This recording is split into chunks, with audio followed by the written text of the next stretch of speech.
എനിക്ക് എൻ്റെ അമ്മയുടെ ഡെലിവറി കണ്ടതിന് ശേഷം എൻ്റെ അമ്മയുടെ തർക്കുത്തരം പറയാൻ എനിക്ക് ഭയങ്കര മടിയാണ്. എല്ലാവരും മക്കൾക്കും കിട്ടുന്നൊരു ഭാഗ്യമല്ല സ്വന്തം അമ്മയുടെ ഡെലിവറി നേരിട്ട് പോയി കണ്ട് തലകറങ്ങി അവിടെ നിൽക്കാന്ന് പറയുന്നത്. ചേച്ചി 19 വയസ്സിൽ ആര്യണ്ടായി, 42 വയസ്സ് പാല് കൊണ്ടാൽ ഞങ്ങൾ ഒരു വ്യത്യാസം, സിമ്പിൾ ആൻസറാ.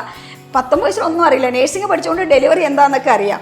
ഒന്നും അറിയാതെ ലൈഫിലേക്ക് ഒരു കൊച്ചു വന്നു. 48 വയസ്സിൽ ജീവിതയാത്രയുടെ അനുഭവങ്ങൾ കൊണ്ടും പാഠങ്ങൾ കൊണ്ടും വന്നൊരു കൊച്ചി. ഈ വ്യത്യാസമുള്ളൂ, അല്ലാതെ എന്നെ സംബന്ധിച്ച് എനിക്ക് ഒന്നുമില്ല. അതിന് ചുറ്റും ആളുകളുണ്ടായിരുന്നു എന്നെ പ്രൊട്ടക്റ്റ് ചെയ്യാൻ. ഇതിനാരുമില്ല, ഞാൻ തന്നെ സ്വയം ആർജിച്ച ശക്തി കൊണ്ട് പാലു വന്നു. പാലു വന്നതിന് ശേഷം പറയുന്ന ആൾക്കാരുണ്ട്, നമ്മുടെ എന്റെയും പാലുവിന്റെ വീഡിയോയുടെ അടിയിൽ വന്നിട്ട് കമന്റ് ഇടുന്നവരുണ്ട്. കിളവിക്ക് കുറെ വർഷങ്ങൾക്ക് ശേഷം ഇപ്പം ഒരു കുഞ്ഞുണ്ടായി, ഇനി ഇവര് മരിച്ചു പോയി കഴിഞ്ഞാൽ ആർക്ക് ഇതൊരു ഭാരമല്ലേ, ഈ പെണ്ണിന് ഇതൊരു ഭാരമല്ലേ, അപ്പൊ ഇവള് കല്യാണം കഴിച്ചു പോയി കഴിഞ്ഞു കഴിഞ്ഞാൽ ഈ കൊച്ചൊരു അനാഥയല്ലേ, അത് അമ്മ കണ്ട് മാനസികമായിട്ടൊരു പ്രശ്നമാവണ്ടെന്ന് വെച്ച് ഞാനതങ്ങ് കളയും. ഒരു ട്രോള് സഹിക്കാൻ പോലും ശക്തി ഇല്ലാത്തവളാണോടി എന്ന് പറഞ്ഞ എൻ്റെ കടി വന്ന് കമന്റ് ഇട്ടു. എന്റെ മോള് തെറ്റ് ചെയ്താൽ ഞാൻ എവിടെ വെച്ചും വഴക്ക് പറയുന്ന ഒരു അമ്മയാണ്. എനിക്ക് അതാണ് ഇഷ്ടം. നോ പറയേണ്ടടുത്ത് നോ പറഞ്ഞിരിക്കണം. നമ്മൾ അവർക്ക് എല്ലാം ചെയ്തു കൊടുക്കാനുള്ള ഇൻസ്ട്രുമെന്റ് അല്ല. ആര്യ നല്ല വഴക്ക് പറയുന്ന അമ്മയാണ് അല്ലെ. ഒരു അച്ഛൻ മദ്യപിച്ച് വീട്ടിൽ വരുമ്പോൾ ഒരു അമ്മ അനുഭവിക്കുന്ന വേദനകൾ നമ്മുടെ ബാല്യത്തൊക്കെ നമ്മൾ കണ്ടു വളർന്നിട്ടുണ്ട്. എന്നെ സംബന്ധിച്ച് ഞാൻ എല്ലാ അവസ്ഥകളിലൂടെ കടന്നു പോയിട്ടുള്ള ഒരാളാണ് അല്ലേ. എല്ലാം ഉണ്ടായിരുന്നിട്ട് നഷ്ടപ്പെട്ടു, അത് കഴിഞ്ഞ് പൊങ്ങി വന്നു. അങ്ങനെ ഒരു ഇങ്ങനെ താളത്തി പോണ ആളാ. എൻ്റെ നിഴല് പോലെ കൊണ്ട് നടന്നവളാണ് അവള് അല്ലേ. എൻ്റെ നല്ല പ്രായവും എൻ്റെ ജോലി എല്ലാം ഞാൻ അവൾക്ക് കൊടുത്തത്. അതിനകത്ത് എനിക്ക് ഒരു പരിഭവങ്ങളും ഇല്ല, പരാതിയില്ല. വാട്സാപ്പ് വഴി ഇംഗ്ലീഷ് പഠിക്കാൻ ഇംഗ്ലീഷ് കഫേ ഉള്ളപ്പോൾ ഇംഗ്ലീഷ് ഒരു വിഷയമേ അല്ല. English cafe presents you the perfect English. English cafe, we present you the perfect English. WhatsApp now 9633388575. നീ ഇവിടെ വരുമോ? വസ്തുഭാഗം വെക്കാനുണ്ട്, വാ. വസ്തുഭാഗം വെക്കുന്ന നല്ല രസമുള്ള പരിപാടിയാണെന്ന് യൂട്യൂബ് മുഴുവൻ ഇവിടെ അങ്ങനെ പറഞ്ഞ ഇടണത്. അങ്കിളിനൊരു വളയില്ല, പ്ലീസ്. അവിടെ പോയിട്ടെ ബാക്കിയുള്ളത് ഭാഗം വെച്ച് കൊണ്ടുപോവാ. ഇങ്ങോട്ട് വന്നേ. ഭാഗം വെച്ച് ഇത്രയല്ലേ എനിക്ക്. ഈ വള എനിക്ക് അമ്മ തന്നതല്ലേ, നിനക്ക് തന്നതല്ലല്ലോ. അങ്ങനെ പറ്റില്ല പാലു, ഇത് എന്റെ വളയാണ്. ഇതെന്റെ വളയല്ലേ, നിന്റെ വളയാണോ? പാലുവിന്റെ വളയല്ലേ, എനിക്ക് അമ്മ തന്ന വളയല്ലേ. നിനക്കൊരു വള തന്നത് എവിടെ?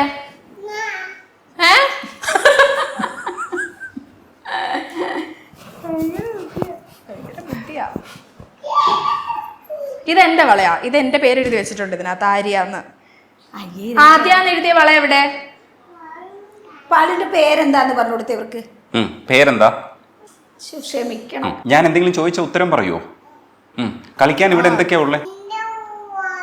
ആര്യ, ശരിക്കും ഇതിനകത്ത് കമൻറ്റ് ബോക്സിൽ ഒരുപാട് പേര് ഒന്ന് ഡിസ്കസ് ചെയ്യുമ്പോൾ പോസിറ്റീവ്സും നെഗറ്റീവ് ആയിട്ടും കമൻസ് വന്നിട്ടുണ്ടായിരുന്നു. പാലു ജനിച്ചതിന് ശേഷം കുറച്ച് കാലം കഴിയുമ്പോഴത്തേക്ക് പിന്നെ പോസിറ്റീവ് കമൻസ് മാത്രമായിട്ട് മാറുന്ന ഒരു അവസ്ഥയിലേക്ക് കാര്യങ്ങൾ വന്നിട്ടുണ്ടായിരുന്നു. അതൊരു സമൂഹം കുറച്ചുകൂടെ ഇതിനെയൊക്കെ കാണേണ്ട രീതിയിൽ കാണുന്നു എന്നല്ലേ നമ്മൾ മനസ്സിലാക്കേണ്ടത്? Hi hi. അത് ശരി. ആദ്യമായിട്ട് ഇതിന്റെ ആർട്ടിക്കിൾ വരുന്നത് വനിതയിലാണ്. അപ്പൊ അതില് കുറച്ച് ബാഡ് കമന്റ്സും കാര്യങ്ങളും ഉണ്ടായിരുന്നു, അച്ഛനെയും അമ്മയും ചേർത്ത് വളരെ മോശമായ രീതിയിൽ. ആ പറഞ്ഞവരൊക്കെ തന്നെയായിരിക്കും ഇപ്പൊ പാല് വന്നു വളർന്നു കഴിഞ്ഞപ്പോ കുഞ്ഞുങ്ങൾ എന്ത് ചെയ്താലും അവർക്ക് കുഴപ്പമില്ല, അത് കാണുമ്പോൾ നല്ല കമന്റ്സും കാര്യങ്ങൾ വരുന്നുണ്ട്. ഇതൊന്നും ആൾക്കാർക്ക് മനസ്സിലാവാന്നിട്ടല്ല, കുറെ ആൾക്കാർക്ക് അത് ഇടുമ്പോൾ ഒരു സുഖം കിട്ടും. പിന്നീട് പാല് വന്നതിന് ശേഷം പറയുന്ന ആൾക്കാരുണ്ട്, നമ്മുടെ എന്റെയും പാലുവിന്റെ വീഡിയോയുടെ അടിയിൽ വന്നിട്ട് കമന്റ് ഇടുന്നവരുണ്ട്, കിളവിക്ക് കുറെ വർഷങ്ങൾക്ക് ശേഷം ഇപ്പം ഒരു കുഞ്ഞുണ്ടായി, ഇനി ഇവര് മരിച്ചു പോയി കഴിഞ്ഞാൽ ആർക്ക് ഇതൊരു ഭാരമല്ലേ, ഈ പെണ്ണിന് ഇതൊരു ഭാരമല്ലേ, അപ്പൊ ഇവള് കല്യാണം കഴിച്ചു പോയി കഴിഞ്ഞു കഴിഞ്ഞാൽ ഈ കൊച്ചൊരു അനാഥയല്ലേ. അങ്ങനെ ഇപ്പോഴും കമന്റ് ഇടുന്ന ആൾക്കാരുണ്ട് കേട്ടോ. എൻ്റെ ഇൻസ്റ്റയുടെ താഴെ വന്നിട്ട് കുറേയൊക്കെ ഞാൻ അങ്ങ് ഡിലീറ്റ് ചെയ്ത് കളയും. ഇതിനൊക്കെ റിപ്ലൈ കൊടുത്തുകൊണ്ടിരിക്കേണ്ടി വരും. അത് അമ്മ കണ്ട് മാനസികമായിട്ടൊരു പ്രശ്നമാവണ്ടെന്ന് വെച്ച് ഞാനതങ്ങ് കളയും. അതുകൊണ്ട് ആ കമന്റ് ഇടൽ നിന്നിട്ടൊന്നുമില്ല. പക്ഷെ അമ്മയും പക്വമായിട്ടാണ് ഇത് കണ്ടത്. അല്ല, ഇഷ്ടമാതിരി ഇപ്പൊ രജിഷേട്ടന്റെ തന്നെ ഇന്റർവ്യൂവിന്റെ അടിയിൽ വന്നിട്ട് ഒരാൾ ഇട്ടിട്ടുണ്ട് അവഹിത, അല്ലെങ്കിൽ അത് നമ്മളറിയാത്ത എത്രയോ നമ്മളെ അറിയുന്നവരും അറിയാത്തവരും അതിനൊക്കെ റിപ്ലൈ കൊടുത്തിട്ടുണ്ട്. പക്ഷെ ചില ആളുകൾ അവർ ചിന്തിക്കുമ്പോൾ ഒന്നും മനസ്സിലാക്കേണ്ട ഒരു കാര്യമുണ്ട്. കുഞ്ഞുങ്ങൾ ഉണ്ടാകുക എന്ന് പറയുന്നത് അത് നമ്മളൊന്ന് കയ്യിലെ കഴിവുകൾ കൊണ്ടല്ല, അത് ഈശ്വരൻ നിശ്ചയിച്ചു. ഇപ്പോൾ വിശ്വസിക്കുന്നവർക്ക് വിശ്വസിക്കാം. അതാണ് ഞങ്ങളുടെ പ്രപഞ്ചശക്തി എന്ന് പറയുന്നത്. അതുണ്ടേ മാത്രമേ ഉള്ളൂ. എന്തിനാണ് നമ്മൾ ലേഷോറിലൊക്കെ ചെന്ന് കഴിഞ്ഞാൽ, അല്ലെങ്കിൽ മൂവാറ്റുപുഴ കുട്ടികളെ സഭാധന ആ ഹോസ്പിറ്റലിൻ്റെ പേര് പറഞ്ഞു, അവിടെയൊക്കെ ഒരു കുഞ്ഞുങ്ങൾ ഉണ്ടാകാൻ വേണ്ടി എത്ര ആളുകൾ ഓടി നടക്കുന്നു എന്ന് നമ്മൾ ചിന്തിക്കുമ്പോൾ നമുക്ക് നൽകിയ കാരുണ്യം എന്ന് പറയുന്നത് വളരെ വലുതാണ്. ഇന്ന് ഈ സൊസൈറ്റിയിൽ ഏറ്റവും കൂടുതൽ നമ്മൾ കാണുന്നില്ലേ, നമ്മുടെ കുഞ്ഞുങ്ങൾ കുഞ്ഞുങ്ങൾ അച്ഛനെ അമ്മയും ഉപദ്രവിക്കുന്നു, അല്ലെങ്കിൽ അച്ഛനെ മക്കളെ നഷ്ടപ്പെടുന്നു. ഇതിനെല്ലാം കാരണം ഇതുപോലെയുള്ള നമ്മുടെ സൊസൈറ്റിയിൽ ചില കാര്യങ്ങളെ വലിയതായിട്ട് ഇങ്ങനെ ബൂസ്റ്റപ്പ് ചെയ്ത് കാണിക്കുമ്പോൾ അവിടെ ഉണ്ടാകുന്ന ഓരോ മാനസിക സംഘർഷങ്ങൾ എന്തൊക്കെയാണെന്ന് നമ്മൾ ചിന്തിച്ചാൽ നമുക്ക് മനസ്സിലാകും. എന്ന് പറഞ്ഞാൽ ഒരു കുഞ്ഞ് ജനിക്കുമ്പോൾ ഓരോ അച്ഛനും അമ്മയും എടുക്കുന്ന ഈ കമൻ്റ് ഇടുന്ന വ്യക്തി അവർക്ക് അതിനുള്ള സ്വാതന്ത്ര്യമുണ്ട്. ഇപ്പം ഞാനിടുന്ന എൻ്റെ ഈ ട്രോളിയ കാര്യം പറഞ്ഞപ്പോൾ ഒരു ട്രോള് സഹിക്കാൻ പോലും ശക്തിയില്ലാത്തവളാണോടി എന്ന് പറഞ്ഞാൽ എൻ്റെ കടി വന്ന് കമന്റ് ഇട്ടു. നമ്മൾ ആ ഒരാളെ ഇപ്പൊ എൻ്റെ മോള് സോഷ്യൽ മീഡിയയിൽ നിന്നത് കൊണ്ടാണല്ലോ എന്നെ ഇപ്പൊ രജിസ്റ്റർ ഇവിടെ വരണതും ഇന്റർവ്യൂ എടുക്കണമൊക്കെ. അപ്പൊ നമ്മൾ അതിനെ ഉൾക്കൊണ്ട് തന്നെ ജീവിക്കുന്ന ആളുകളാണ്. നമ്മൾ അതിനകത്ത് തിരുത്തി പറഞ്ഞത് ഇപ്പൊ ഞാൻ പറയുന്ന ഒരു കാര്യവും എൻ്റെ ജീവിതവും തമ്മിൽ ഒരു ബന്ധമില്ലെങ്കിൽ അത് തെറ്റാണ്. അതാണ് നമ്മൾ പറഞ്ഞത്. നമ്മൾ പാലുവിന് ഫോൺ കൊടുക്കില്ല എന്ന് പറഞ്ഞത്. പാലുവിനെ ഇപ്പോഴും ഞാനത് ഈ ഇന്റർവ്യൂവിലും വ്യക്തമായി പറയുകയാണ്. ഞാൻ പാലുവിനെ ഫുഡ് കൊടുക്കാൻ വേണ്ടിയിട്ട്, അവൾ കഴിപ്പിക്കാൻ വേണ്ടിയിട്ട് ഞാൻ മൊബൈൽ യൂസ് ചെയ്ത് കൊടുക്കുന്ന ഒരു അമ്മയല്ല. എൻ്റെ മൂത്ത ആൾക്ക് ഈ മൊബൈലിൻ്റെ തരംഗമില്ലായിരുന്നപ്പോൾ പോലും ഇവൾക്കൊരു 7ാം ക്ലാസ്സൊക്കെ ആയപ്പോൾ ഈ വീണ ക്ലാസ്സൊക്കെ റെക്കോർഡ് ചെയ്യാൻ വേണ്ടി ഞാൻ മൊബൈൽ വാങ്ങിച്ചു കൊടുത്തിട്ടുണ്ട്. അന്നും ഞാൻ ആര്യയ്ക്ക് ഒരു സമയം വെച്ചിട്ടുണ്ട്. ആ സമയത്ത് കൊടുക്കും, ആ സമയം കഴിയുമ്പോൾ ഞാൻ വാങ്ങി വെക്കും. അപ്പോഴും ഞാൻ പറയണത് ഞാൻ ഭയങ്കരമായൊരു അമ്മ തന്നെയാണ്. ഭയങ്കര ഒരു എന്ന് പറഞ്ഞാൽ സാധാരണ അമ്മമാരെ പോലെ എപ്പോഴും മോളെ എടുത്ത് പുന്നാരിപ്പിക്കുക, ഉമ്മ വെച്ച് മോളെ എന്ത് തെറ്റ് ചെയ്താലും അതിനെ ഇങ്ങനെ മറച്ചു വെക്കുന്ന ഒരു അമ്മയല്ല. എൻ്റെ മോള് തെറ്റ് ചെയ്താൽ ഞാൻ എവിടെ വെച്ച് വഴക്ക് പറയുന്ന ഒരു അമ്മയാണ്. എനിക്കതാണ് ഇഷ്ടം. ഇപ്പം നമ്മളുടെ മക്കളെ വഴക്ക് പറയാൻ നമ്മളേ ഉള്ളൂ. ഇപ്പൊ പുറത്തൊരാൾ വന്ന് ആര്യ വഴക്ക് പറഞ്ഞാൽ ആര്യ ചോദിക്കില്ലേ, നിങ്ങൾ എന്തിനാണ് എന്നെ വഴക്ക് പറയുന്നത്, എൻ്റെ പേരൻസ് ഇല്ലേ? അപ്പം നമ്മുടെ മൊട്ടുകളെ കറക്റ്റ് ചെയ്യേണ്ടത് നമ്മളല്ലേ? അപ്പം നമ്മൾ ഭയങ്കരയാണെന്ന് പറയുന്നത് എന്നെ സംബന്ധിച്ച് എനിക്ക് വിഷയമല്ല. എനിക്ക് 48 വയസ്സായി. അപ്പം ഇനി എൻ്റെ ലൈഫിൽ ഒന്നും എനിക്ക് നേടാനില്ല. എൻ്റെ മക്കളുടെ വളർച്ചകൾ കണ്ട് സന്തോഷിച്ച് നല്ല അമ്മുമ്മയായി നല്ല ഒരു എന്താ പറയുക ഗൃഹനാഥയായി ജീവിക്കുമ്പോൾ എൻ്റെ ജീവിതം പൂർണ്ണമാകും. അപ്പോൾ അത് മനസ്സിലാക്കുന്ന എനിക്ക് എൻ്റെ മക്കളിൽ നിന്ന് വരുന്ന ഒരു സൊസൈറ്റിയിൽ എൻ്റെ മക്കളെക്കുറിച്ച് മോശം പറഞ്ഞാൽ അത് ഉൾക്കൊള്ളാൻ പറ്റുന്ന ഒരു അമ്മയല്ല ഞാൻ. അതുകൊണ്ട് എൻ്റെ മക്കളെ ഞാൻ വഴക്ക് പറയുന്ന ഭയങ്കരമായ ഒരു അമ്മയാണ്. അതിൽ ഞാൻ അഭിമാനത്തോടെ പറഞ്ഞാൽ എൻ്റെ മോളെ എല്ലാവരും മുന്നിൽ എന്ത് തെറ്റിയാൽ ആര് ചെയ്തത് കറക്റ്റ് ഞാൻ പറയില്ല. ആര്യോട് ഞാൻ അത് സെക്കൻഡ് ഞാൻ പറയും, നീ ചെയ്തത് ശരിയായില്ല, നീ അത് പറഞ്ഞത് തെറ്റാണ്. പിന്നെ ആര്യെ ഞാൻ വഴക്ക് പറഞ്ഞു, ആര്യയുടെ ക്യാരക്ടറിനെ എനിക്ക് ഒരിക്കലും ഞാൻ വഴക്ക് പറയുന്നില്ല. എനിക്കതിൻ്റെ ആവശ്യമില്ല. അവൾക്ക് 10-24 വയസ്സായി. ശരിയും തെറ്റും തിരിച്ചറിയാനുള്ള പ്രാപ്തി അവൾക്കുണ്ട്. പക്ഷേ ഒരമ്മ എന്ന രീതിയിൽ നമ്മൾ അവരുടെ ലൈഫിൽ ചെയ്യേണ്ട കുറേ കാര്യങ്ങൾ ഒരു പെൺകുട്ടി എന്ന ലെവലിൽ നമ്മൾ പറഞ്ഞു കൊടുക്കേണ്ട ഒരു കാര്യമുണ്ട്. ഇപ്പോൾ ഒരു സൊസൈറ്റിയിൽ ഒരു കുഞ്ഞ് തെറ്റ് ചെയ്താൽ ഏറ്റവും കൂടുതൽ പറയുന്ന ആരെയായിരിക്കും? അല്ല, അച്ഛനമ്മ പറയില്ല. അച്ഛനെ അല്ല പറയുക, അമ്മയെ പറയുള്ളൂ. അമ്മ ശരിയല്ലാത്തത് കൊണ്ടാണ് ആ കുട്ടി. അപ്പൊ അച്ഛൻ എന്ന് പറഞ്ഞാൽ അദ്ദേഹം ജോലി തിരക്കുമായിട്ട് പോകുന്നൊരു വിഷയം. അപ്പൊ 24 മണിക്കൂറും അമ്മയോടും ചേർന്നാണ് ഒരു കുഞ്ഞ് നിൽക്കുന്നത്. അപ്പൊ അമ്മയിൽ നിന്നാണ് മക്കൾ പലതും പഠിക്കേണ്ടത്. അപ്പൊ നമ്മുടെ കുഞ്ഞിനെ വൃത്തി പഠിപ്പിക്കുക. അവരൊരു കുടുംബിനിയായി ചെല്ലുമ്പോൾ നാളെ അവരുടെ ഭദ്രഗൃഹത്തിൽ അതിനാണോ മകളെ വളർത്തുന്നത്? കല്യാണം കഴിച്ച് ഭദ്രഗൃഹത്തിൽ പോണതാണോ വലുത്? അല്ല, അതെല്ലാം ലൈഫിൻ്റെ ഒരു ഭാഗമാണ്. ഇനി ഭദ്രഗൃഹത്തിലല്ല, നമ്മൾ താമസിക്കുന്ന സ്ഥലവും ഇനി കല്യാണം കഴിക്കാത്ത കുട്ടിയാണ്. നമ്മൾ വിനയത്തോടെ നമ്മുടെ ഡ്രസ്സുകൾ വാഷ് ചെയ്തു, നമ്മൾ വൃത്തിയിൽ ഭക്ഷണം പാചകം ചെയ്ത് കഴിക്കുക, ഇതൊക്കെ ലൈഫിൻ്റെ ഒരു ഭാഗമാണ്. ഒരു സ്ത്രീ എന്നല്ല, ഒരു പുരുഷനായാലും അങ്ങനെ തന്നെ. ഒരു യൂട്യൂബ് ചാനലിലുണ്ട്, ഒരു പുരുഷനാണ്, അദ്ദേഹം ആ അടുക്കളയും ആ ജീവിതത്തെ പരിപാലിക്കുന്നുണ്ട്. ഒരു സ്ത്രീ മാറി നിൽക്കും ഒരു യൂട്യൂബ് ചാനൽ, അദ്ദേഹത്തിൻ്റെ പേരെനിക്കറിയില്ല എന്ന് പറഞ്ഞാൽ അതിനൊക്കെയാണ് ഞാൻ ആര്യയെ ഗൈഡൻസ് ചെയ്യുന്നത്. അല്ല ആര്യയുടെ ക്യാരക്ടറിനെയോ ആര്യ ഇത് ചെയ്യരുത് അങ്ങനെ ഒരു പേരൻ്റ് അല്ല ഞാൻ. വഴക്ക് പറയുന്നവരുടെ ആളുകൾ ചിന്തിക്കുന്ന ആര്യക്ക് എന്തൊക്കെയോ സ്വഭാവ ദൂഷ്യമുള്ളതുകൊണ്ട് വഴക്ക് അതല്ല ഒരിക്കലും. ആര്യയുടെ ലൈഫിൽ ആര്യ പാലിക്കേണ്ട കാര്യങ്ങളെക്കുറിച്ച് വഴക്ക് പറയുന്ന ഒരു പേരൻ്റാണ്. പിന്നെ കുറച്ച് മുമ്പുള്ള അവളുടെ കരിയറിനെ എങ്ങനെ കൊണ്ടുപോകണം, എന്നെ കൊണ്ട് മാക്സിമം ചെയ്യാവുന്ന ഒരു അൾട്ടിമേറ്റ് ലെവലിൽ ഞാൻ അവൾക്കെല്ലാം അവളുടെ കഴിവിനെ റെസ്പെക്റ്റ് ചെയ്ത് ഞാൻ അവളെ വളർത്തിയിട്ടുണ്ട്. ഇനി ആ കരിയർ എങ്ങനെ കൊണ്ടുപോകണം എന്ന് തീരുമാനിക്കാനുള്ള പ്രാപ്തിയും അവളിലുണ്ട്. അത്രയും ഞാൻ ചിന്തിക്കുന്നുള്ളൂ. അതുകൊണ്ട് എന്നെ മോശമായിട്ട് അമ്മ ചിരിച്ചില്ല, അമ്മ ഭയങ്കര സാധനം, എനിക്കത് വിഷയമില്ല. ഞാൻ ഭയങ്കരയാണെന്ന് പറഞ്ഞാൽ എൻ്റെ മക്കള് ഭയങ്കരയാന്ന് പറയരുത്. ഇല്ലേ, എനിക്കിപ്പോൾ ശങ്കർ എൻ്റെ ലൈഫിലുണ്ട്. എനിക്കിനി ജീവിതത്തിൽ മറ്റൊരാൾ എന്നെ ഒരു തരത്തിലും നമ്മളെ സ്വാധീനിക്കില്ല. പക്ഷേ എന്ന് പറഞ്ഞാൽ ഇവരങ്ങനെയല്ല, ഇവരുടെ ലൈഫ് ഇനി നീണ്ടു കിടക്കുക. അപ്പം അതിനാണ് ഞാൻ ആര്യ വഴക്ക് പറയുന്നത്. നമ്മൾ മക്കളോട് നോ പറയേണ്ടടുത്ത് നോ പറഞ്ഞിരിക്കണം. ഇന്ന് നമ്മൾ വാർത്തകളൊക്കെ എടുക്കുമ്പോൾ നടുങ്ങുന്നത് എന്താണ്? പണ്ടൊക്കെ നമ്മുടെ വീട്ടിലൊരു ഫുഡ് ഉണ്ടാക്കുമ്പോൾ നമ്മളെന്താ, അച്ഛന് കഴിക്കാനാണ് അത് ഫുഡ് ഉണ്ടാക്കുന്നത്, അല്ല അച്ഛൻ വരട്ടെ. ഞങ്ങളുടെയൊക്കെ ചെറുപ്പത്തിൽ എന്താ പറയുക, ഇന്ന് അച്ഛൻ വരട്ടെ നിനക്ക് കിട്ടും എന്ന് പറയുമ്പോൾ നമുക്ക് പേടി വരും ഇല്ലേ? ഇന്ന് നമ്മുടെ വീടുകളിൽ രാത്രിയായ അച്ഛൻ മദ്യപിച്ചു വരുമെന്ന് പറഞ്ഞാൽ പേടിക്കണേ അല്ല അല്ലേ? നമ്മുടെ മക്കളിൽ നിന്ന് ഏത് തരത്തിലുള്ള ഇതാണ് ഉണ്ടാകണമെന്നൊരു പേടിച്ചാണ് ഒരു അമ്മ ഉറങ്ങണത് അല്ലേ? ഇപ്പം ഞാൻ ഒരമ്മയാണ്, എനിക്കൊരു മകനുണ്ടെങ്കിൽ ആ വഴിക്ക് പോകുമ്പോഴേ നമ്മൾ മറ്റൊരിടത്ത് കാണുമ്പോൾ അത് കഥയാണ് ഇല്ലേ, നമ്മൾ ഒരാളുടെ ജീവിതത്തിൽ കാണുന്നത് കഥയാ, പക്ഷെ അനുഭവിച്ചവര് ഇപ്പൊ ഞാനൊരു ഇന്റർവ്യൂവിൽ പറയുന്ന രജനീഷ് ചേട്ടൻ ചിലപ്പോൾ അതൊരു കഥ പോലെ തോന്നും, പക്ഷെ അനുഭവിച്ച വേദനകളുടെ വ്യാപ്തി ആ അമ്മയ്ക്ക് മാത്രമേ അറിയുള്ളൂ. അപ്പൊ നമ്മൾ നമ്മുടെ മക്കളോട് നോ പറയേണ്ടടുത്ത് നോ പറഞ്ഞിരിക്കണം. നമ്മൾ അവർക്ക് എല്ലാം ചെയ്തു കൊടുക്കാനുള്ള ഇൻസ്ട്രുമെന്റ് അല്ല, അല്ലേ?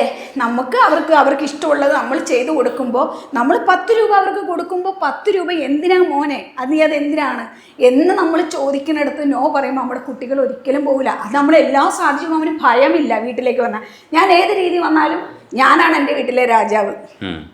എൻ്റെ അച്ഛനും അമ്മയ്ക്ക് അവരുടെ മുന്നിൽ ഞാൻ കട്ടാൻ റൈറ്റായിട്ട് കാര്യങ്ങൾ പറയല്ലേ. അപ്പം ഞാൻ എന്തിനാണ് വീട്ടിൽ ചെല്ലുമ്പോൾ ഒരു മറ്റ് ലഹരിയോ എന്തെങ്കിലും ഉപയോഗിച്ച് വീട്ടിൽ ചെന്ന് അവരെന്തിനാ പേടിക്കണേ? എനിക്ക് പേടിക്കാൻ ആരുമില്ല, ഇല്ലേ? അപ്പോൾ അന്ന് പറഞ്ഞ പോലെ നമ്മുടെ മക്കളെ നമ്മളിപ്പോൾ നാളെ ഇതിനെപ്പറ്റി ട്രോൾ ചെയ്യാലും എനിക്ക് വിഷയമല്ല. നമ്മൾ സമൂഹത്തിൽ ജീവിക്കുമ്പോൾ നമ്മുടെ സമൂഹത്തിനോട് എന്നെ ഒരു വ്യക്തി എന്ന ആര്യ പാർവതി എന്ന അമ്മ എന്ന രീതിയിലാണ് എന്നെ എല്ലാവരും അറിയുന്നതും കേൾക്കും. അത് കേൾക്കാനാണ് ഞാൻ ആഗ്രഹിക്കുന്നതും. ഇപ്പോൾ പാലുവിൻ്റെ അമ്മ, അപ്പോൾ എനിക്കൊരു അമ്മ എന്ന രീതിയിലാണ് ഞാൻ പറയുന്നത്. നമ്മുടെ മക്കളെ ശാസിക്കേണ്ടടുത്ത് നമ്മൾ ശാസിക്കണം, തെറ്റ് ചെയ്യേണ്ടടുത്ത് അവരെ തിരുത്തണം. നമ്മൾക്ക് മാത്രമേ നമ്മുടെ മക്കളെ തിരുത്താൻ പറ്റുള്ളൂ, സൊസൈറ്റിക്ക് തിരുത്താൻ പറ്റില്ല. അതിന് ഇപ്പം നമ്മുടെ മക്കൾ തെറ്റ് ചെയ്യുമ്പോൾ അവന് 18 വയസ്സായില്ലേ, ചോദ്യം ചെയ്യാൻ എന്തിനാ പോണത്, അവന് പ്രായപൂർത്തിയായില്ലേ, സ്വാതന്ത്ര്യമില്ലേ എന്ന് പറഞ്ഞ് നമ്മൾ പറയും. പക്ഷേ ആ അമ്മയോ ചെയ്യുമ്പോൾ ഉണ്ടല്ലോ, നമ്മളീ പറയുന്നവരല്ല അനുഭവിച്ചേക്കുന്നത്. അകത്ത് നിൽക്കുന്ന അമ്മയുടെ വേദന നമ്മൾ മനസ്സിലാക്കണം. അത് ഞാൻ ഏറെ അമ്മയോട് പറഞ്ഞാൽ, ഞാൻ ഭയങ്കരയാന്ന് പറഞ്ഞാൽ എന്നെ സംബന്ധിച്ച് എനിക്കതൊരു വേദനയെ തരുന്ന കാര്യമല്ല. ആര്യ നല്ല വഴക്ക് പറയുന്ന അമ്മയാണ്. ഇപ്പോഴും ഞാൻ ആര്യ വഴക്ക് പറയാറുണ്ട്, ദേഷ്യപ്പെടാറുണ്ട്, എല്ലാം ചെയ്യാറുണ്ട്. എന്നാൽ ആര്യയ്ക്ക് ഇപ്പോഴും ഞാൻ പറഞ്ഞ ആര്യ ഇപ്പോൾ സ്വഭാവത്തെ അല്ല, നമ്മൾ വ്യക്തിപരമായിട്ട് ചില കാര്യങ്ങൾ നമ്മൾ പാലിക്കേണ്ട ഒരു ജീവിതത്തിലുണ്ട്. അതിനൊക്കെയാണ് നമ്മൾ ആര്യ വഴക്ക് പറയുക. എനിക്ക് ഈ ഇൻ്റർവ്യൂവിൽ ഞാൻ പറയണം, നമ്മുടെ മക്കൾ നമ്മുടെ അസറ്റാണ്. അതിനെ ഏത് രീതിയിൽ നയിക്കണം എന്ന് നമ്മൾ വേണം തീരുമാനിക്കാൻ. നമ്മൾ അവർക്ക് എല്ലാം സാധിച്ചു കൊടുക്കണം. ഒപ്പം തന്നെ ആ കുടുംബത്തോട് ഒരു കമ്മിറ്റ്മെൻറ്റ് ഏത് മക്കൾക്കും ഉണ്ടാവണം. അച്ഛൻ, അമ്മ, നമ്മുടെ ബന്ധുക്കൾ, ഇതെല്ലാം ഉണ്ടെങ്കിൽ ജീവിതത്തിനൊരു പൂർണ്ണതയുള്ളൂ. അല്ലാതെ നമ്മളെ ഒരു പട്ടം പോലെ പറത്തി വിട്ടാൽ എന്ത് സുഖമുള്ളത്. ഇപ്പോൾ ഓസ്കാർ അവാർഡ് കിട്ടിയവർ വല്ലവരും അഭിനന്ദിച്ചു കഴിഞ്ഞാൽ ആ ഓസ്കാറും കൊണ്ട് വീട്ടിൽ ചെല്ലുമ്പോൾ കാത്തിരിക്കാൻ ഒരാളിലെ കുടുംബം ഇല്ല, ഉണ്ടോ? ഇല്ല. ഏറ്റവും വലിയതെന്ന് പറഞ്ഞാൽ നമ്മുടെ ഫാമിലിയിൽ നിന്ന് കിട്ടുന്ന ഒരു സന്തോഷം. അത് ഞാനിപ്പോൾ രതീഷോട് ഇത് ഒത്തിരി സംസാരിക്കുന്നതല്ല, നമ്മൾ കാണുന്ന ഈ സമൂഹത്തിൽ നടക്കുന്ന ഒരു കാണുമ്പോൾ നമ്മുടെ കണ്ണ് നിറയും, ഇല്ലേ? അതുകൊണ്ട് ഞാനിത് പറയണം. അല്ല ഞാൻ ഒത്തിരി സംസാരിക്കണമെന്നല്ല. നമ്മൾ നമ്മുടെ മക്കളെ കുറച്ചും കൂടെ നമ്മളാണ് വലുത്, അല്ല അവരല്ല വലുതെന്ന് രീതിയിൽ ഈക്വാലിറ്റി ഒക്കെ നല്ലതാണ്. അവരുടെ അഭിപ്രായങ്ങളെ മാനിക്കാം. പക്ഷേ നമ്മുടെ മേലെ അല്ല അവരൊരിക്കലും.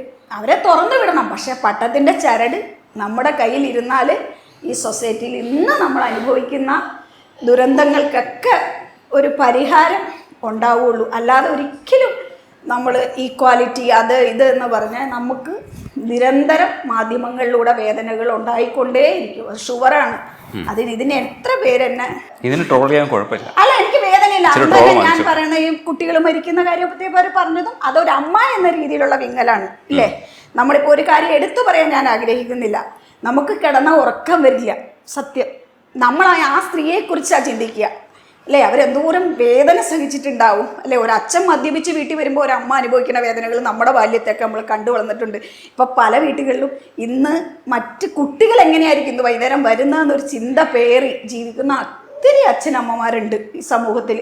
അവരുടെ ഒരു പ്രതിനിധി എന്ന രീതിയിലാണ് ഞാൻ പറഞ്ഞത്. ഇതിൻ്റെ പേരിൽ തന്നെ ആരെന്ത് പറഞ്ഞാലും എനിക്ക് വിഷയം. പേര് ട്രോൾ ചെയ്യാൻ എനിക്കും കുഴപ്പമില്ല. പക്ഷേ ആര്യ ഇങ്ങനെ പറയിപ്പിക്കണ്ടായിരുന്നു അല്ല, അമ്മയെ കൊണ്ട്. അറിയാം, അതാ ഇങ്ങനെ വെയിറ്റ് ചെയ്തിരുന്നത്. ഞാൻ വെറുതെ പറഞ്ഞതാ. പക്ഷെ ഈ ഫിലോസഫി ഒക്കെ ആര്യ എവിടെന്നാ പഠിച്ചെന്നുള്ളത് എനിക്കിപ്പോ മനസ്സിലായി. ഇതായിരുന്നല്ലേ സ്കൂള്? ഞാനും കുറച്ച് പഠിച്ചിട്ടുണ്ട്. പിന്നെ നമ്മള് മലയാളമായിട്ട് മാച്ച് ചെയ്യണമെങ്കിൽ അമ്മയെ പറ്റുള്ളൂ.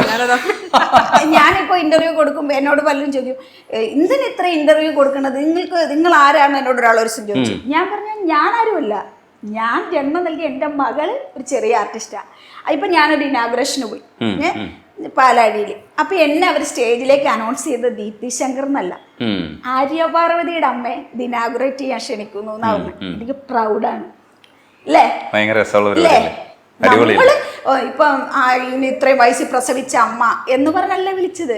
ഇത് ഇനാഗുറേറ്റ് ചെയ്യാൻ വിളിക്കുന്നത് ആര്യ പാർവതിയുടെ അമ്മയാണ് എന്ന് പറഞ്ഞ് എന്നെ കൊണ്ട് അവരാ ഇത് ചെയ്യിപ്പിച്ചുകൊണ്ടല്ലോ നമുക്ക് കിട്ടുന്ന അത് എൻ്റെ ഇളയാളെ ഞാൻ കൈ പിടിച്ചാണ് കട്ട് ചെയ്തത് ഇല്ലേ.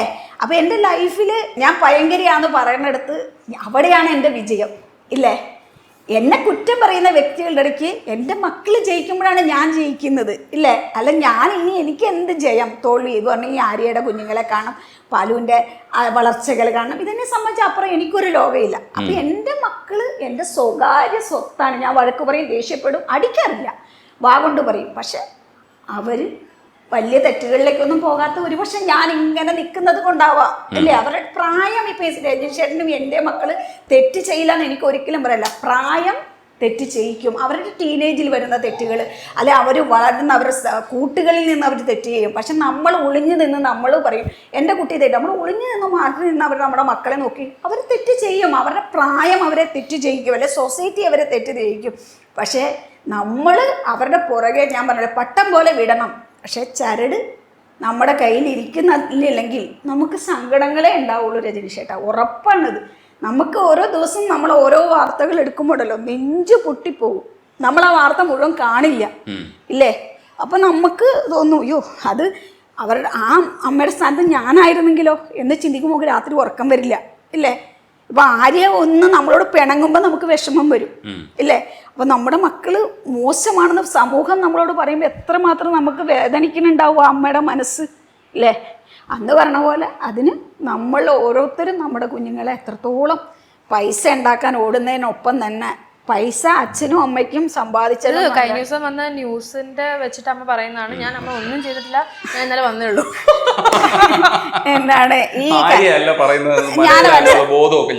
അതല്ല ഞാൻ പറഞ്ഞത്. ഈ ചില ആളുകൾ എന്നോട് ചോദിക്കും ദീപ്തി നേഴ്സിംഗ് പഠിച്ചിട്ട് എന്താ ജോലിക്ക് പോവാത്തത്, ഇപ്പോ നമ്മള് ഫിനാൻഷ്യലായിട്ടൊക്കെ ഇതാവില്ലേ, ഇപ്പൊ പാലു വളർന്നില്ലേ, അപ്പൊ പാലുവിനെ നീ ദീപ്തി നല്ല പ്രായത്തിലേക്ക് എത്തില്ലേ എന്നൊക്കെ ചോദിക്കും. ആര്യക്കൊരു ഭാരമാകില്ലേ എന്ന് ഇവള് പറഞ്ഞില്ലേ കമന്റ് വരണേ. പക്ഷെ നമ്മൾ പാലുവിനെ വളർത്തുമ്പോൾ ആര്യയ്ക്ക് നാളെ ഒരു ആര്യ മറ്റൊരാളുടെ വൈഫാകും, അവർക്കൊരു കുടുംബം ഉണ്ടാവും. പക്ഷെ ആ പാലുവിൻ്റെ ജീവിതത്തിൽ പാലു ആര്യക്കൊരു ബാധ്യതയാകാതെ നോക്കുക എന്നുള്ള ഞങ്ങളുടെ റെസ്പോൺസിബിലിറ്റിയാണ്. അത് ഞങ്ങൾ ചെയ്തിരിക്കും ഇല്ലേ.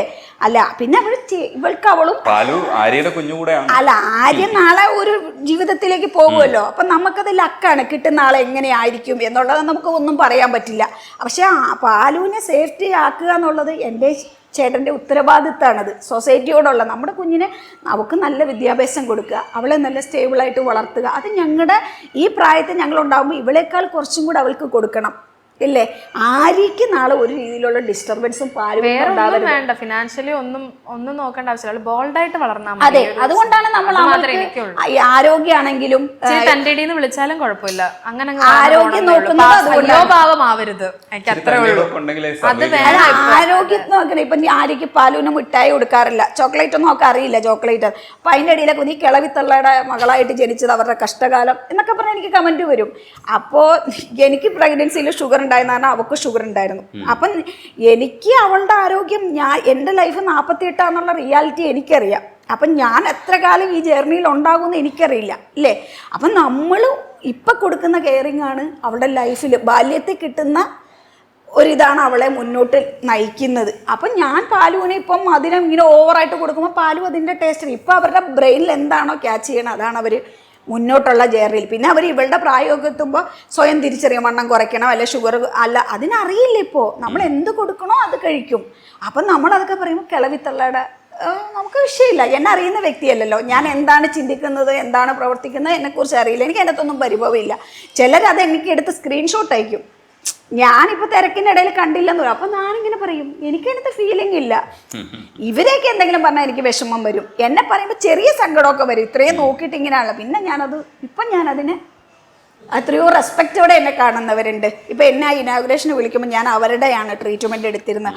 അവിടേക്ക് വന്ന് എത്രയോ ആളുകൾ നമ്മളോട് മിണ്ടി നമ്മളോട് സംസാരിക്കുമ്പോൾ ഡോക്ടേഴ്സ്, ഇപ്പം എൻ്റെ ഡെലിവറി എടുത്ത ഡോക്ടർ, ലേഷോറിലെ ഡോക്ടർ, അങ്ങനെ എത്രയോ ആളുകൾ നമ്മളുടെ ഒരു ദീപ്തി ഈ സമയത്ത് ദീപ്തി ഒരു വലിയൊരു മെസ്സേജാണ് കൊടുത്തത് എന്നൊക്കെ പറയുമ്പോൾ അതെനിക്ക് വലിയ സന്തോഷമാണ്. പിന്നെ അകലെ ഇരുന്ന് കിളവിത്തള്ള ഞാൻ എല്ലാ ഇന്റർവ്യൂ എൻ്റെ പ്രായം എനിക്ക് 48 വയസ്സായി. എൻ്റെ 19 വയസ്സിലുള്ള ആര്യ. അതുകൊണ്ടാണല്ലോ ഞങ്ങൾ ഇങ്ങനെ പ്രൗഡായിട്ട് അതാ കാണുന്നത്. ഇതെല്ലാം നമ്മൾ പറയുമ്പോൾ ഇതിൻ്റെ അടിയിലൊക്കെ വരും എന്നൊരു ബോധ്യം എനിക്കുണ്ട്. പിന്നെ ആര്യ അതിനെ കുറെ എന്നെ കാണണ്ടെന്ന് വെച്ചാലും ചിലതൊക്കെ മറ്റുള്ളവർ എനിക്കൊരു സ്ക്രീൻഷോട്ട് എടുത്ത് അയച്ചു, നീ കണ്ടു വിഷമിച്ചോ എന്നൊക്കെ പറഞ്ഞ് അയക്കുന്നവരുണ്ട്. കമന്റ് നോക്കിയിരിക്കുകയാണ് രാവിലെ മുതല്. ഇപ്പോഴും ഞാൻ സംസാരിക്കാൻ വരുന്നത് ദീപ്തിയോടുള്ളൊരു സ്നേഹം മാത്രമല്ല. അപ്പോൾ പലുവിനെ കുറിച്ച് അറിയേണ്ടതുണ്ട്, ആര്യെ കാണാൻ ഇഷ്ടമാണ്. പക്ഷേ അതിനപ്പുറത്തേക്ക് ദീപ്തി സംസാരിക്കുന്ന ഒരു ബോൾഡ്നെസ് ഉണ്ട്. അത് എനിക്ക് ഇഷ്ടപ്പെട്ടത് കൊണ്ടാണ് ഞാൻ വീണ്ടും വീണ്ടും ദീപ്തി. അത് രജനീഷേട്ടാ ബോൾഡ്നെസ് എന്ന് പറയുമ്പോണ്ടല്ലോ, നമ്മൾ ഒറ്റയ്ക്ക് ഒരു യാത്ര ചെയ്യുന്ന ഒരാളാണ് ഞാൻ. എന്ന് പറഞ്ഞാൽ എൻ്റെ ഹസ്ബൻഡ് ഞാൻ പറയല്ലോ ആർട്ടിസ്റ്റാണ്. അപ്പം അദ്ദേഹം എനിക്കൊരു ബാക്ക് സപ്പോർട്ടാണ് എപ്പോഴും. എൻ്റെ കരുത്തെന്ന് പറഞ്ഞാൽ എൻ്റെ കുടുംബമാണ്. എന്ന് പറഞ്ഞാൽ ഞാൻ ആരെയും ഇങ്ങനെ ആക്കിയിട്ടുണ്ടെങ്കിൽ അതിനകത്ത് എൻ്റെ കൂടെ എപ്പോഴും ഹസ്ബൻഡില്ല. ഇപ്പോൾ ഹസ്ബൻഡ് ഇവിടെ ഇരുന്നപ്പോൾ ഒന്നും അധികം സംസാരിക്കാത്ത, അതിനൊക്കെ ഒന്ന് നെഗറ്റീവ് കമൻറ്റ് ഇട്ടിട്ടുണ്ട്. പക്ഷേ ഒന്ന് നമ്മൾ ചിന്തിക്കണം, നമ്മളൊരു കുഞ്ഞുണ്ടായി ആ കുഞ്ഞിനെ ആക്കിയെടുക്കാൻ ഒരു അമ്മയ്ക്ക് മാത്രം സാധിക്കില്ല. അച്ഛൻ്റെ വലിയൊരു സപ്പോർട്ട് ഉണ്ടാവും, ഫിനാൻഷ്യൽ ആയാലും മെൻ്റൽ സപ്പോർട്ടാണെങ്കിലും. നമ്മൾ രാത്രി പോയി വരുന്നു, നമുക്ക് അങ്ങനെ തരുന്ന ഒരു കെയറിങ്. ഇപ്പം ചേട്ടൻ നിസ്സാര കാര്യങ്ങൾക്ക് പോലും സന്തോഷിക്കുന്ന ആളാണ്. അപ്പോൾ ഇപ്പം പുള്ളി വർക്കിന് പോയ സ്ഥലത്ത് വെച്ചിട്ട് ചേട്ടൻ ചെന്ന സ്ഥലത്ത് കുറേ പേര് ചേട്ടനെ ഇങ്ങനെ നോക്കുക. അപ്പം അവിടുത്തെ ചേട്ടൻ്റെ കൂടെ ഉള്ളവർ പറഞ്ഞു, ചേട്ടനെ അവരിങ്ങനെ പെൺകുട്ടികൾ ശ്രദ്ധിക്കുന്നുണ്ട് എന്ന് പറഞ്ഞു. അപ്പം ചേട്ടൻ പറഞ്ഞു എന്താണെന്നറിയില്ല പറഞ്ഞു. അത് പക്ഷേ അവർ കുറേ കഴിഞ്ഞപ്പോൾ അതിൻ്റെ ഹെഡ് ഓഫീസിലെ സാറ് താങ്കളെ ശങ്കർജിയെ കാണാനായിട്ടാണ് ആ സ്ത്രീകൾ അവിടെ നിൽക്കുന്നതെന്ന് പറഞ്ഞു. അപ്പം പാലുവിന്റെ ആര്യയുടെ അച്ഛനല്ലേ, എന്നെ സുഖമായിട്ടിരിക്കണോ അതൊക്കെ അന്വേഷിച്ചപ്പം അദ്ദേഹത്തിന് ഭയങ്കര സന്തോഷം. അപ്പം തന്നെ എന്നെ ഫോൺ വിളിച്ചു. അപ്പം എനിക്ക് ഫോൺ എടുക്കാൻ പറ്റിയില്ല. അപ്പം വൈകുന്നേരം പിണങ്ങി. അപ്പം ഇത് പറയാനുള്ള സന്തോഷത്തിലാണ് ആൾ വിളിച്ചത്. അത് പക്ഷെ രാത്രി പറയുമ്പോൾ അവരുടെ മനസ്സിൽ എത്രത്തോളം ആ മക്കളുടെ ആര്യയുടെ അച്ഛനല്ലേ, പാലുവിൻ്റെ അച്ഛനല്ലേ, അതിലെനിക്ക് അവളെ അങ്ങനെ വളർത്തി ആ സന്തോഷം അദ്ദേഹത്തിന് കൊടുക്കാൻ കഴിഞ്ഞതാണ് എന്നെ സംബന്ധിച്ച് എനിക്ക് ഏറ്റവും വലിയ സന്തോഷം. എന്ന് പറഞ്ഞാൽ ഞങ്ങളുടെ യാത്രയിൽ ഒപ്പം നിന്നില്ലെങ്കിലും ഞാൻ എന്നോട് ഒരാൾ ചോദിച്ചു, ഇത് ഡൈവോഴ്സ് ആയില്ലേന്ന് ചോദിച്ചു. കുറച്ച് നാളുകൾക്ക് മുമ്പ് നമ്മുടെ ഒരു കസിൻ തന്നെ പലവട്ടം ഈ തമാശ എന്നോട് ആവർത്തിച്ചിട്ടുണ്ട്. അപ്പോൾ ഒരു ദിവസം എനിക്ക് അങ്ങോട്ട് എല്ലാവരും മുന്നിൽ വെച്ചാണ് ചോദിച്ചത്. അപ്പം എനിക്ക് ഭയങ്കര വിഷമമായി. ഇപ്പോഴും ഇത് എന്തിനാ ഇങ്ങനെ ചോദിക്കുന്നത്? ദേഷ്യപ്പെടാറില്ല കേട്ടോ ഞാൻ. നിങ്ങൾ എന്നും കൂടെയുള്ള ഭാര്യ ഭർത്താവിനേക്കാളും കൂടുതലാണ് ഞാനും എൻ്റെ ഹസ്ബൻഡ് അകന്നു നിന്നാലും ഉള്ള കെമിസ്ട്രി, ഒരു ജീവിതത്തിൻ്റെ ഇത്. അദ്ദേഹം ജോലിയെടുത്ത് കാശ് കൊണ്ടുവന്നാലേ ആര്യ നന്നായിട്ട് എനിക്ക് വളർത്താൻ പറ്റുള്ളൂ. അപ്പോൾ അദ്ദേഹം തരുന്ന കാശിന് തിരിച്ചു കൊടുക്കണം അദ്ദേഹത്തിൻ്റെ മകളെ നല്ല രീതിയിൽ വളർത്തി നമ്മൾ അദ്ദേഹത്തിന് കൊടുക്കുക.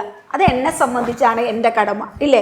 എൻ്റെ പ്രൊഫഷൻ ഞാൻ വേണ്ട വെച്ചിട്ട് ഇവൾക്ക് കൊടുത്തത് എൻ്റെ ഹസ്ബൻഡ് ജോലി എടുത്ത് കൊണ്ടുവന്ന കാശ് കൊണ്ട്, ഞങ്ങളുടെ ഒരാളുടെ വരുമാനം കൊണ്ട് അദ്ദേഹത്തിൻ്റെ മകളെ നല്ല രീതിയിൽ അദ്ദേഹത്തിൻ്റെ കൈ കൊടുക്കുക എന്നുള്ളത് എനിക്കൊരു തിരിച്ചുത്തരവാദിത്വമുണ്ട്. അത് ഞങ്ങൾ രണ്ടുപേരുടെ മനസ്സിൻ്റെ ഒരിതാണ്, അല്ലേ? ഞാൻ ചിന്തിക്കുന്ന അതേ ചിന്തയിൽ ചേട്ടൻ ചിന്തിക്കുക. അത് അദ്ദേഹം ഭാര്യ പറയണതെല്ലാം അനുസരിക്കുന്നല്ല, അത് ആ കുഞ്ഞുങ്ങൾക്ക് വേണ്ടിയാണ് അവൾ ചെയ്യുന്നത് എന്ന് മനസ്സിലാക്കാനുള്ള ബോധം അദ്ദേഹത്തിനുണ്ട്. അദ്ദേഹം സമ്പാദിച്ചു കൊണ്ടുവരുന്ന കാശ് കൊണ്ട് അദ്ദേഹത്തിൻ്റെ മകളെ നന്നായി വളർത്തുക എന്നുള്ള ബോധ്യം എനിക്കുമുണ്ട്, ഇല്ലേ? എന്താണ് നീ സമ്പാദിച്ചത്? ആര്യയെ സമ്പാദിച്ചു, നാളെ പാലുവിനെ സമ്പാദിച്ചു. നമ്മുടെ അസറ്റ് എന്ന് പറഞ്ഞാൽ നമ്മുടെ മക്കളാണ്, അല്ലേ? നമുക്ക് സ്വത്തോ പണോ ഇപ്പം വീടില്ല, റെൻറ്റിന് കിട്ടും, ഇല്ലേ? കല്യാണം കഴിച്ചു ഉപേക്ഷിച്ച് വേറെ ഹസ്ബൻഡിനെ കല്യാണം കഴിക്കാം. പക്ഷെ മക്കളെ ഒരു പ്രാവശ്യമേ അല്ലേ? മക്കളെന്ന് പറയുമ്പോൾ നമുക്ക്, അല്ലേ? അത് തന്നെയാണ് എൻ്റെ ജീവിതത്തിലെ ഏറ്റവും വലിയ ഞാൻ ഭയങ്കര ഹാപ്പിയാണ് എൻ്റെ ലൈഫിൽ. പിന്നെ ചെറിയ കാര്യങ്ങളിൽ ഞാൻ പതറിപ്പോവും. പിന്നെ ഞാൻ പറഞ്ഞു, ഇപ്പോഴും ഞാൻ പറഞ്ഞു, ആരെയെ ഇങ്ങനെ ഉമ്മ വെച്ച് ഇങ്ങനെ കെയർ ചെയ്യണ അമ്മയല്ല. തെറ്റ് കണ്ടാൽ അത് എവിടെ നിന്നാലും ഞാൻ പൊട്ടിത്തെറിച്ചിരിക്കും, പെട്ടെന്ന് റിയാക്ട് ചെയ്യുന്ന ആളാണ്. പക്ഷെ അവൾക്കൊരു പ്രശ്നം വന്നാൽ എൻ്റെ ജീവൻ കൊടുത്തും ഞാനത് നിലനിർത്തും.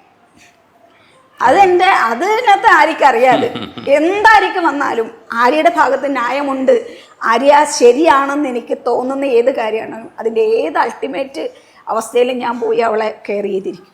പ്രൗഡല്ലേടാ? അല്ലേ? നീ ഇതിനകത്ത് എന്തോ ഒരു ട്രോളും പോലെ ഇരിക്കുന്നു, അങ്ങനെയല്ലല്ലോ. ശരിക്കും പ്രൗഡല്ലേ?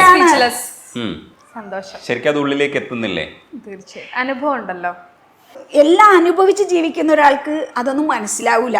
ഇപ്പൊ എനിക്ക് ഒരു വീടുണ്ട്, അല്ലെങ്കിൽ എനിക്ക് കാശുണ്ട്, നിറയെ ഓർണമെന്റ്സ് ഉണ്ട്, എനിക്ക് എല്ലാ സൗഭാഗ്യങ്ങളും ആണ്. ചെറിയ സന്തോഷത്തിൽ പോലും നമുക്ക് സന്തോഷിക്കാൻ പറ്റില്ല. ഇച്ചിരി കുറയുന്നതിനെ കുറിച്ച് വിഷമം ഉണ്ടാവും. എന്നെ സംബന്ധിച്ച് ഞാൻ എല്ലാ അവസ്ഥകളിലൂടെ കടന്നു പോയിട്ടുള്ള ഒരാളാണ്, അല്ലേ? എല്ലാം ഉണ്ടായിരുന്നിട്ട് നഷ്ടപ്പെട്ടു, അത് കഴിഞ്ഞ് പൊങ്ങി വന്നു. അങ്ങനെ ഒരു ഇങ്ങനെ താളത്തി പോണ ആളാണ്. അപ്പൊ എന്നെ സംബന്ധിച്ച് മറ്റൊരാളെ ചോദിക്കും, എന്തിനു മാത്രം സന്തോഷിക്കാനിരിക്കുന്നത്?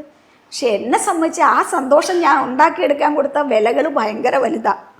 അപ്പം എനിക്ക് ആര്യയുടെ ജേർണി, ആര്യ ആരും ആയിട്ടില്ല, അവളൊരു മോഹിനിയാട്ടം നർത്തകിയാണ്. അപ്പം അടുത്തവൾ കംപ്ലീറ്റ് ചെയ്തു, ഇനി അവളുടെ ജേർണി തുടങ്ങുന്നേ ഉള്ളൂ. അപ്പം എനിക്ക് എൻ്റെ മോളുടെ ചെറിയ മൊമെൻറ്റ്സ് വരെ, ഒരു മൊമെൻറ്റ് വരെ എങ്ങനെ ഭയങ്കര ഹാപ്പി നൽകും. ദീപ്തി എന്തിനു ഇനി മാത്രം സന്തോഷിക്കണേ എന്ന് ചോദിക്കുമ്പോൾ അത് അവർക്ക് സന്തോഷിക്കാൻ അറിയില്ല. ഞാൻ രാത്രിയും പകലും കൊണ്ട് നടന്ന് എൻ്റെ നിഴല് പോലെ കൊണ്ട് നടന്നവളാണ് അവള്. ഇല്ല, എൻ്റെ നല്ല പ്രായവും എൻ്റെ ജോലി എല്ലാം ഞാൻ അവൾക്ക് കൊടുത്തത്. അതിനകത്ത് എനിക്ക് ഒരു പരിഭവങ്ങളും ഇല്ല, പരാതിയില്ല, ഒന്നും എനിക്കില്ല. എനിക്ക് ആര് നന്നാവണം, നല്ല അറിയപ്പെടുന്ന മോഹിനിയാട്ട നർത്തകിയാവണം, ക്യാരക്ടർ വൈസിൽ സമൂഹത്തിൽ നല്ലൊരു കുട്ടിയായിട്ട് നിൽക്കണം. അവൾ ഒരാളോട് മോശമായിട്ട് പെരുമാറി നിന്നുവരെ എനിക്ക് ആരും എന്നോട് പാടില്ല. എവിടെ ചെന്നാലും ആര്യ പാർവതിയുടെ അമ്മ. സ്കൂളിൽ ചെന്നാൽ, കോളേജിൽ ചെന്നാൽ, ശങ്കര കോളേജിലാവട്ടെ, രേവ യൂണിവേഴ്സിറ്റിയിലാവട്ടെ, എവിടെ ചെന്നാലും ആര്യയെക്കുറിച്ച് എനിക്ക് നല്ലത് മാത്രമേ അനുഭവം ഉണ്ടായിട്ടുള്ളൂ. പിന്നെ മനുഷ്യനല്ലേ, നെഗറ്റീവും പോസിറ്റീവും ഉണ്ടാവും. പരിപാടി കൊള്ളാം കേട്ടോ, ഇരുന്ന് പൊങ്ങുവാ ഞാൻ അരമണിക്കൂർ. അങ്ങനെയല്ല, നമ്മൾ തെറ്റ് ചെയ്യും. ഇപ്പം ഞാൻ പറഞ്ഞല്ലോ, ഞാൻ അതിന്റെ നെഗറ്റീവ് വശം ഉണ്ട്. ആര്യപ്പോൾ ഒരു തെറ്റ് ചെയ്താൽ ഞാൻ എവിടെ അല്ല, അത് പറയണ്ട നമ്മളിപ്പോ ഇത്രയും കൊണ്ടുവന്ന ഹൈപ്പ് അങ്ങ് പോകും. അല്ല, തെറ്റ് ചെയ്താൽ റിയാക്ട്. അത് നാളെ പാല് വായാലും അങ്ങനെ തന്നെ. ഇപ്പൊ ഇവിടെ എപ്പോഴും പറയും അമ്മയെ പോലെ പാലു ഇരിക്കണം. അപ്പൊ അമ്മയ്ക്ക് അത് എപ്പോഴും പറയുമ്പോ അമ്മയ്ക്ക് ഇങ്ങനെ ഭയങ്കര സ്നേഹം വരുമോ പാലുവിനോടൊന്ന് ഇവിടെ എന്നോട് എപ്പോഴും ചോദിക്കും. അപ്പൊ ഞാൻ എനിക്ക് ഒരിക്കലും വരില്ല. എങ്ങനെയാ വരിക? നമ്മൾ 19 വയസ്സ് ഒന്നും അറിയാത്ത സമയത്ത് ആര്യ 19 വയസ്സിൽ നമുക്കൊന്നും അറിയാം. എന്നോട് ഒരാൾ ഇന്റർവ്യൂ ചോദിച്ചതാ, ചേച്ചി 19 വയസ്സിൽ ആര്യ ഉണ്ടായി, 48 വയസ്സ് പാല് കൊണ്ടാൻ പറ്റും. ഞാൻ ഒരു വ്യത്യാസം, സിമ്പിൾ ആൻസറാ. 19 വയസ്സിൽ ഒന്നും അറിയില്ല, നേഴ്സിംഗ് പഠിച്ചുകൊണ്ട് ഡെലിവറി എന്താണെന്നൊക്കെ അറിയാം. ഒന്നും അറിയാതെ ലൈഫിലേക്ക് ഒരു കൊച്ചു വന്നു. 48 വയസ്സിൽ ജീവിതയാത്രയുടെ അനുഭവങ്ങൾ കൊണ്ടും പാഠങ്ങൾ കൊണ്ടും വന്നൊരു കൊച്ചി. ഈ വ്യത്യാസമുള്ളൂ. അല്ലാതെ എന്നെ സംബന്ധിച്ച് എനിക്ക് ഒന്നുമില്ല. അതിന് ചുറ്റും ആളുകൾ ഉണ്ടായിരുന്നു എന്നെ പ്രൊട്ടക്റ്റ് ചെയ്യാൻ. ഇതിനാരുമില്ല, ഞാൻ തന്നെ സ്വയം ആർജിച്ച ശക്തി കൊണ്ട് പാലു വന്നു. ആര്യ കുറച്ച് കെയറിങ്ങിൽ വന്നൊരു കുട്ടി, അവള് നിഷ്കളങ്കമായി ഒന്നും ഇവിടെ ഒരു അമ്മയുടെ അതേ ലാസ്റ്റാണല്ലോ. ഫസ്റ്റ് ഒക്കെ അറിഞ്ഞാലല്ലോ അത്രയും കെയറിങ് ഒക്കെ കിട്ടുള്ളൂ. ലാസ്റ്റില്ലേ നമ്മൾ അറിയുന്നത്. പിന്നെ പ്രസവിക്കാൻ എന്താ രജേഷയുടെ ഇന്റർവ്യൂ എടുത്ത് കുറച്ച് ദിവസം കഴിഞ്ഞപ്പോൾ ഞാൻ പ്രസവിച്ചില്ലേ. അപ്പൊ അതിനുള്ള സമയമൊന്നും പാലുവിന് കിട്ടിയിട്ടില്ല. അപ്പൊ എന്നെ പോലെ ഇരിക്കണം എന്ന് പറയണപ്പോ ഇവള് ചോദിക്കണം അമ്മയ്ക്ക് പാലുവിനോട് സന്തോഷമാണ്. ഇവള് പക്ഷെ അങ്ങനെ എപ്പോഴും വെച്ചിട്ടു അമ്മയെ പോലെ. അപ്പൊ എനിക്ക് ദേഷ്യം വരും. അല്ല, എന്നാലും നമുക്ക് വിഷമല്ലേ. എനിക്ക് ചിന്ത എന്നറിയാം, ഇവൾക്ക് അതുകൊണ്ട് എന്തെങ്കിലും വിഷമാകണോണ്ടാണ് ഇവളിങ്ങനെ പറയുന്നത്. ഞാൻ അംഗീകരിക്കുകയില്ല എന്നെ പോലെ പാലിരിക്കുന്നത്.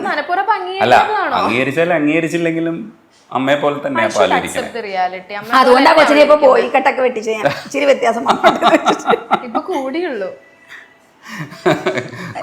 കുറച്ചുകൂടെ നല്ല ഞാൻ എന്റെ അച്ഛന്റെ സൈഡിലേക്ക് പോലെയാണ്, മൂക്കും എല്ലാം. അമ്മ ചാമ്പങ്ങ മൂക്കൊക്കെ കൊള്ളത്തില്ല.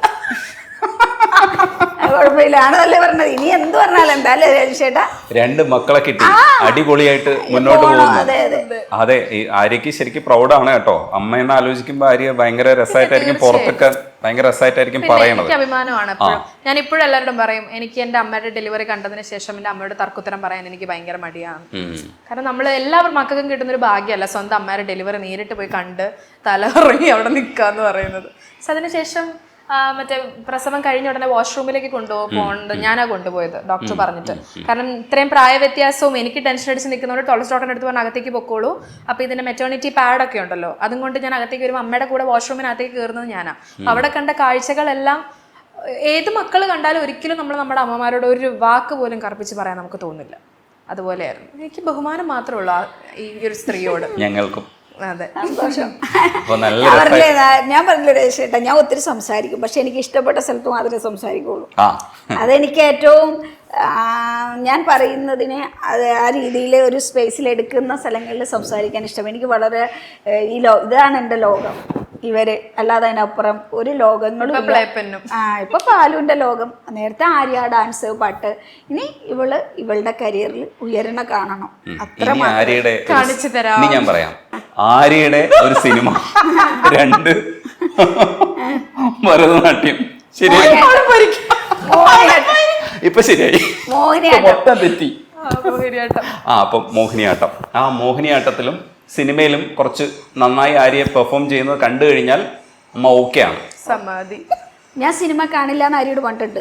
ആ ഞാൻ ഇനി ആര്യ സ്ക്രീനിൽ സ്ക്രീനിൽ കണ്ടേ കാണുള്ളൂ ഇത്ര. കാണുമ്പോൾ ഞാൻ കണ്ടിട്ടേ ഇല്ല. ശബ്ദം എടുത്തേക്കാ ശബദമല്ല, അതെൻ്റെ ഒരു ആഗ്രഹം. എനിക്ക് സിനിമ കുറേ സിനിമ ചെയ്യണമെന്നല്ല, ഒരു സിനിമയിൽ അവളെ സ്ക്രീനിൽ കാണണം എന്ന് വലിയൊരു ആഗ്രഹമാണ്. പിന്നെ ഞാൻ അങ്ങോട്ട് കഴിഞ്ഞു. അല്ല അതെന്നു വെച്ചാൽ അത് ഞാൻ എന്താ ലാസ്റ്റ് കണ്ട ഏത് സിനിമ ആര്യ ബാഹുബലി എന്നാണ് അല്ലേ അന്ന് കണ്ട. പിന്നെ ഇന്നുവരെ ഞാൻ തിയേറ്ററിൽ പോയി സിനിമ കണ്ടിട്ടില്ല. അന്ന് ഞാൻ ആര്യോട് പറഞ്ഞു ഇനി എന്നാ നിന്നെ ഞാൻ സ്ക്രീനിൽ കാണണോ അന്ന് ഞാൻ സിനിമ കാണും. അത് വേറൊന്നുമല്ല, നടക്കട്ടെ. അത് എന്നോട് പലരും പറയും ആര്യയ്ക്ക് അത്രേ കഴിവുണ്ട് എന്ന് പറയണ കൊണ്ടാണ്. പിന്നെ അതിന് സിനിമ ചെയ്തില്ലെങ്കിലും പ്രശ്നമില്ല. നല്ല ഒരു മോഹിനിയാട്ട നർത്തകിയായിട്ട് അല്ലേ, നീന പ്രസാദിനെ പോലെ അല്ലെങ്കിൽ മേതിൽ ദേവിക മേഡത്തിനെയൊക്കെ പോലെ നല്ലൊരു മോഹിനിയാട്ട നർത്തകിയുടെ ആര്യ പാർവതിയുടെ അമ്മ എന്നറിയുന്നതും വളരെ സന്തോഷം. അവൾ സ്വന്തമായിട്ട് ഐറ്റങ്ങളൊക്കെ കൊറിയോഗ്രാഫി ചെയ്ത് അവളുടെ കുറേ ശിഷ്യഗണങ്ങളൊക്കെ ആയിട്ട് ഇങ്ങനെ നിന്ന് കാണുന്നത്, ഞാൻ അവളെ കൊണ്ടു നടന്ന പോലെ അവളുടെ സ്റ്റുഡൻസുമായിട്ട് അവൾ നിൽക്കുന്ന ഒരു മൊമെന്റ് എന്നെ സംബന്ധിച്ച് ഇപ്പോഴും സ്റ്റുഡൻസ് ഉണ്ട്. അല്ല അതല്ല, കണ്ടിട്ടില്ലല്ലോ ഓൺലൈൻ.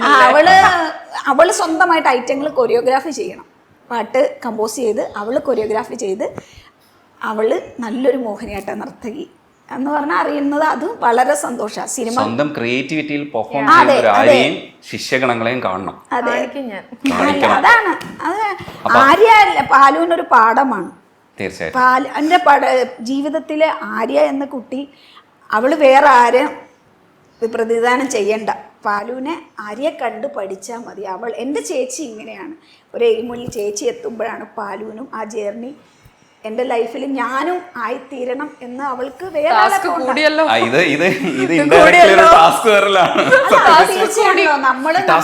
വീഡിയോ ഉണ്ട് കേട്ടോ. നമ്മുടെ വീട്ടിലെ മൂത്തൊരാളുണ്ടെങ്കിൽ അയാളെ കണ്ടു വേണമല്ലോ ഇളയാള് പഠിക്കാൻ. അപ്പം എൻ്റെ ചേച്ചി അത്രയും നിൽക്കുമ്പോൾ ഞാനും തീർച്ചയായിട്ടും അവിടെ എൻ്റെ ഒരു സൈഡിലെങ്കിലും എത്തണം എന്നൊരു കുഞ്ഞിക്ക് തോന്നണം. അവൾക്ക് ഡാൻസും പാട്ടിലേക്ക് ലൈഫിന്റെ ക്യാരക്ടർ വൈസ് ആണ് ഞാൻ പറഞ്ഞത് കേട്ടോ. അല്ല ഡാൻസും പാട്ടും അവൾക്ക് ഇഷ്ടമുണ്ടെങ്കിൽ അവൾ പഠിക്കും, അത്രയേ ഉള്ളൂ. നമ്മളെ സംബന്ധിച്ച് അവൾ ലൈഫിൽ എന്താണോ ആഗ്രഹിക്കുന്നത് ഇവളെ വിട്ട പോലെ തന്നെ അവളെയും വിടും.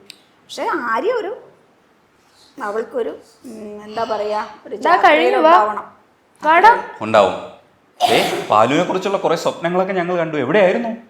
അപ്പൊ തീർച്ചയായിട്ടും രണ്ടു മക്കളും ഭയങ്കര രസമായിട്ട് വളരട്ടെ, ഭയങ്കര സന്തോഷമായിട്ട് പോട്ടെ. അമ്മ ഇപ്പൊ തന്നെ ഞങ്ങളുടെ സ്റ്റാറാണ്, നാളെ വീണ്ടും സ്റ്റാറായിട്ട് തന്നെ തുടരട്ടെ. മക്കളൊക്കെ വിചാരിക്കുന്ന ഒരു തലത്തിലേക്ക് എത്തട്ടെ. എല്ലാ മക്കളും, അതെ സമൂഹത്തിലെ എല്ലാ മക്കളും അച്ഛനെ അമ്മയെ സ്നേഹിച്ച് സന്തോഷമായിട്ട് അവരെ ഇങ്ങനെ ചേർത്ത് പിടിച്ച് ജീവിക്കുന്ന മക്കളായിട്ട് മാറട്ടെ. അതാണ് എൻ്റെ പ്രാർത്ഥന. നമ്മൾ കേട്ടത് വാർത്തകളൊക്കെ ഇനി ഉണ്ടാവാതെ സമൂഹത്തിലുള്ള കുഞ്ഞുങ്ങളും നല്ല മക്കളായിട്ട് ഒരമ്മയുടെയും അച്ഛൻ്റെയും കണ്ണ് നിറയാതിരിക്കട്ടെ. അതാണ് എൻ്റെ പ്രാർത്ഥന. Thank you. വാട്സാപ്പ് വഴി ഇംഗ്ലീഷ് പഠിക്കാൻ ഇംഗ്ലീഷ് കഫേ ഉള്ളപ്പോൾ ഇംഗ്ലീഷ് ഒരു വിഷയമേ അല്ല. English cafe presents you the perfect English. English Cafe, we present you the perfect English. WhatsApp now 9633 888 575.